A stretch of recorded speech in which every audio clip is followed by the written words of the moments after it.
Hello and welcome to Indian Kitchen Flavors. Today we are going to see how to prepare mango milkshake. So let's get started.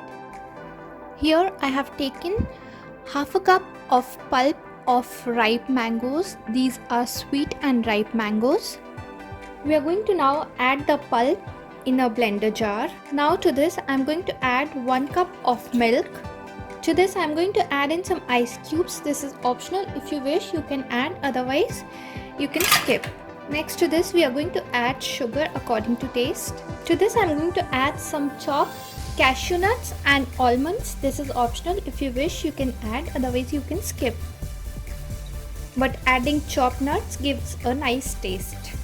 Now time to blend all the ingredients until everything has been combined well and the ingredients come together in a smooth consistency. And our delicious mango milkshake is all ready to be served. You can garnish it with some chopped nuts. So do try it out and share your feedbacks with me in the comment section below. If you like today's recipe, please don't forget to hit the like button. Please do not forget to subscribe to my channel. Thank you for watching. I'll see you again with a new recipe. Till then, take care. Bye bye.